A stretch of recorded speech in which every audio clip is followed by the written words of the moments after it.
Hello, my name is Lori Asmus, and I am the manager of volunteer and holistic services at Hospice of Cincinnati. And I'm recording this video to share with you just a little bit about our volunteer doula program that we launched in 2023. In the event that you are interested in joining the program or learning more about it in serving patients at end of life. I'm going to just go ahead and share my screen here.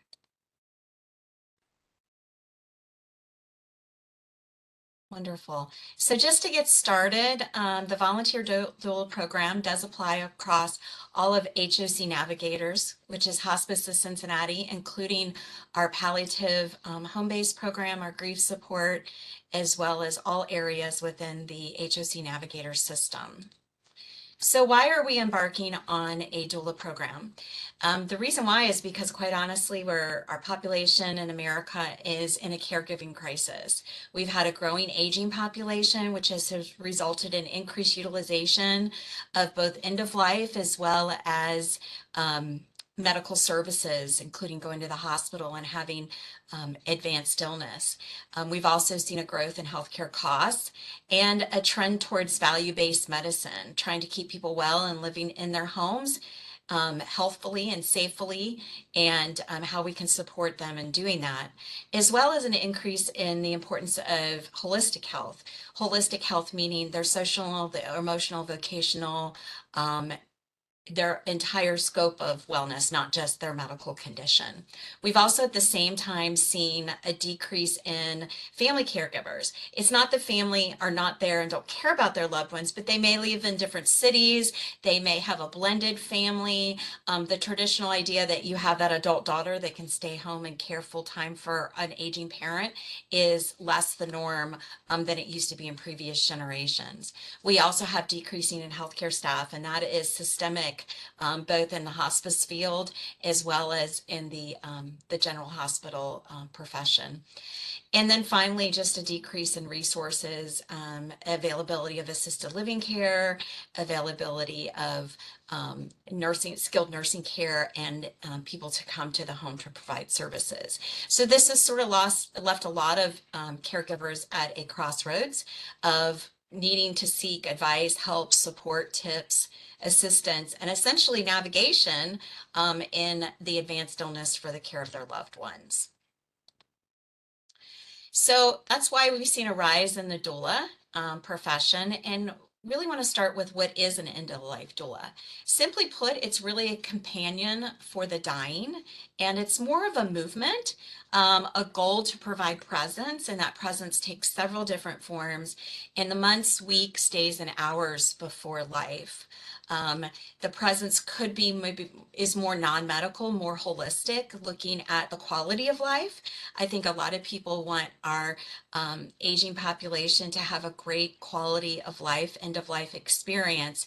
And sometimes that support is very non-medical. Maybe they just need companionship. Maybe they need help running errands, doing enrichment, finding ways to get connected to activities that are very meaningful for them, and then just guidance on how to manage their illness as it progresses.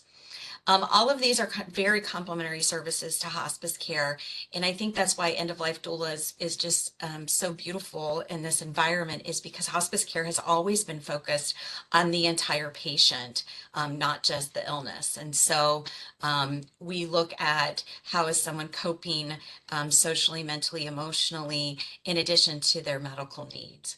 And a doula really helps to provide extra support and caregiving for the patient and family, perhaps when they can't be there or when they need extra support, coaching, and guidance. And I would refer you to the National End of Life Doula Alliance, which is the organization that I am a part of as a credentialed doula. And there's a really wonderful article called "At the Ready: How Doulas Can Support Hospice Care." So, doula is a profession.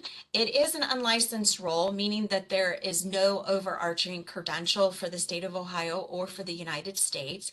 However, people like myself have received micro-credentialing, or credentialing is a part of an organization that will certify or provide proficiency for individuals. There are also training organizations out there, a great variety of training organizations, including INELDA, which stands for the International End of Life Doula Association, as well as NEDA, which is the National End of Life Doula Alliance, of which I am a member. And then many hospice volunteer programs are starting to develop their own training programs for doulas who wish to serve in a deeper level at end of life.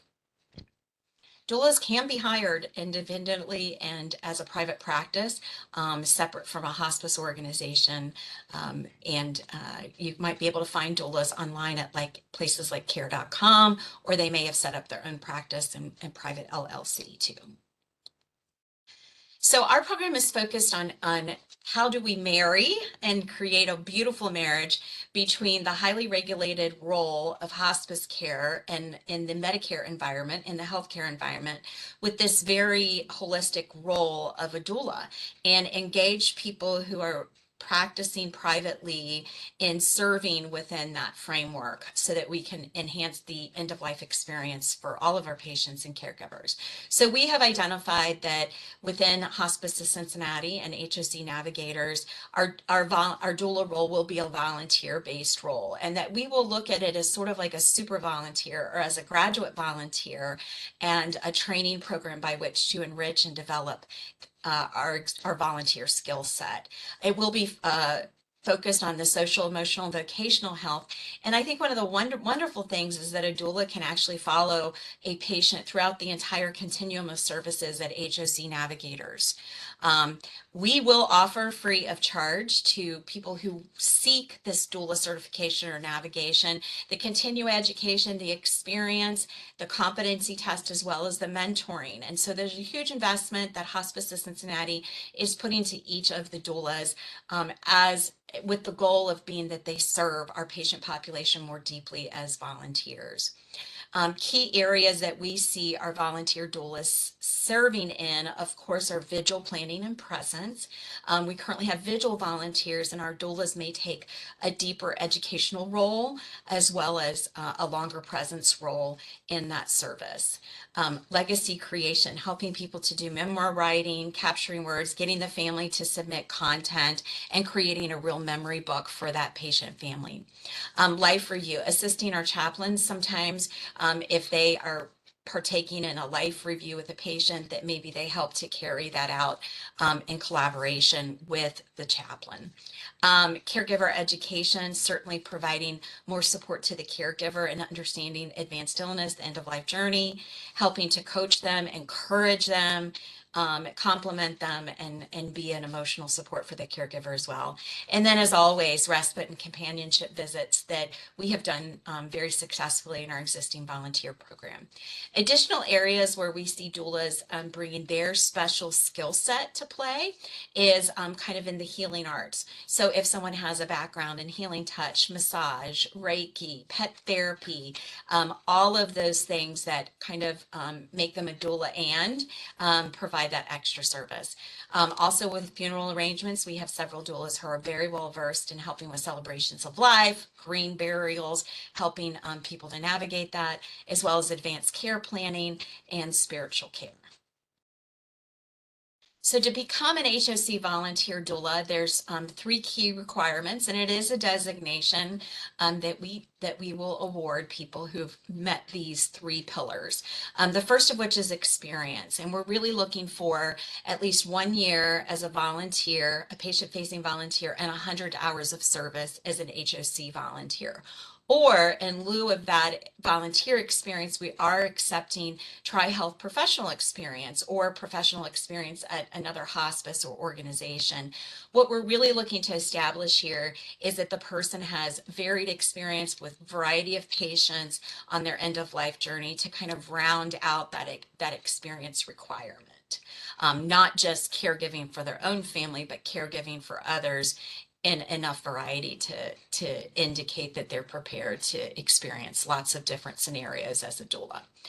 The second pillar is education, which is being offered, again, completely for free. Volunteers are allowed to participate, any volunteer, whether they're on the doula designation track or not, in our monthly continuing education. We offer it online and in person, and we do record the videos for future use. But for the doula designation, there is a minimum of 4 required topics to attend. And each of these are about 1.5 to 2 hours. The 4 that are required are visual planning and presence, lasting wish and legacy creation, our spiritual care and life review class, and our hospice and palliative care 101. And these are because they are the key areas in which our doulas will serve and core competencies. They may also help to round out if there's established approved doula training program that someone has attended. That helps to indicate that they do have that level of education. And we would just have to see what that curriculum looked like for the doula school that you may have attended. And then finally, the third component for receiving the designation is a competency. So we have a doula exam that is 50 questions, and you must answer that with an 85% score or better, and you have multiple chances to take that.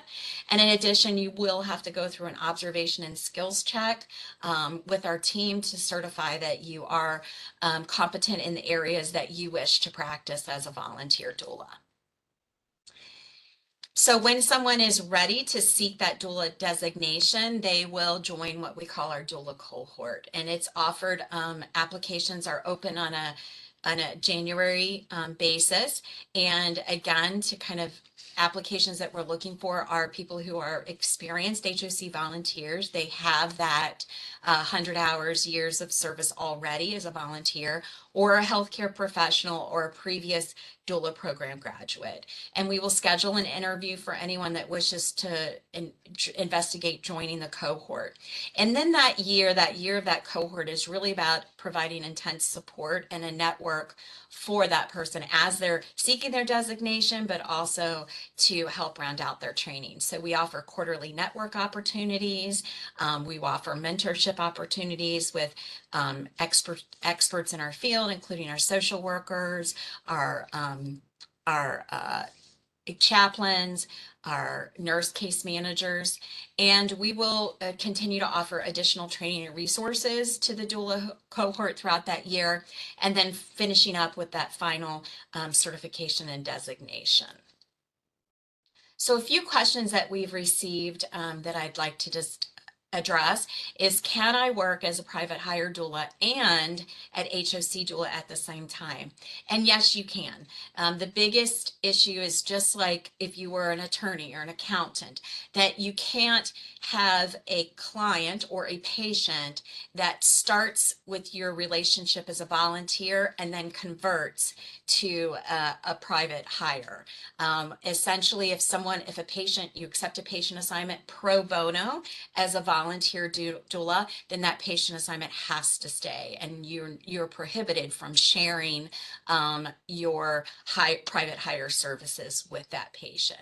However, we are working on building a resource directory so that if there's other patients that need additional support and we're not able to meet that we would consider offering them our doula network as a resource for them to contract with. So there is opportunity there for you to do both, to work with some clients as a private hire doula and some clients as an HOC volunteer. Will HOC be creating a paid role for doulas in the future? Again, we do not see a paid role for doulas. We have a very high licensure level for our existing staff that we have not identified a gap there. We're really looking at this as a volunteer role. Certainly, we're always innovating in our programs, and if that were to change, we would look first to people who have been doulas as volunteers with us. But right now, we do not anticipate that we'll be hiring a paid doula role. Question, I attended doula training elsewhere. Does that count? Yes, absolutely it counts. And we are grateful for you to lend that experience. It indicates a level of passion and a a level of wanting to be a learner about end of life. And so we do credit it.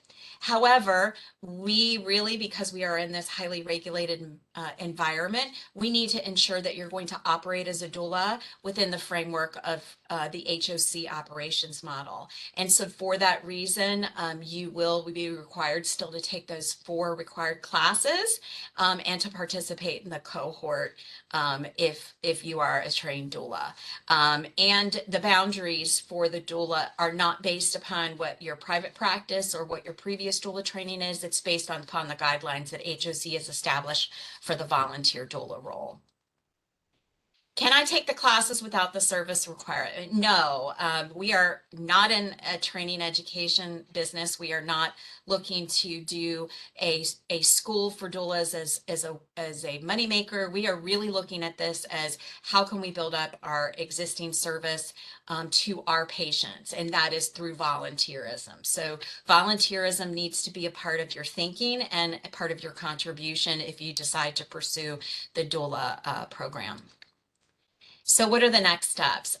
Well, first of all, you would need to become an HOC volunteer, which we have actually lots of orientation opportunities. You would want to visit our website, which is www.hospiceofcincinnati.org and /volunteer. And on our volunteer page, there's a description of the roles that are in need, as well as the application and the orientation process. So that would be your first step. You are required to have a COVID and a flu vaccine in order to become an HOC volunteer. And so make sure that you read through those requirements and that you are prepared to meet those requirements.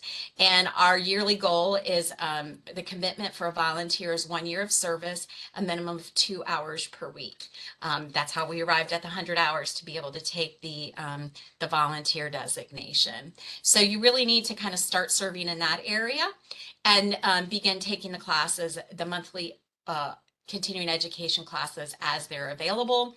And then when the applications for the cohort open in January, you'd want to identify yourself as someone that is interested in that.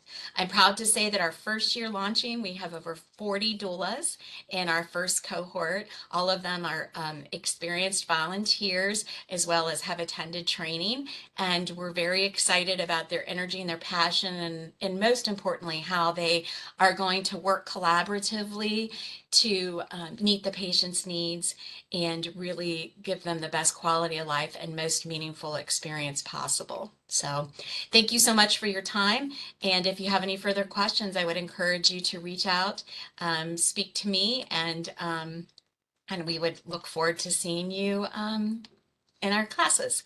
Thank you so much and have a wonderful day. Bye-bye.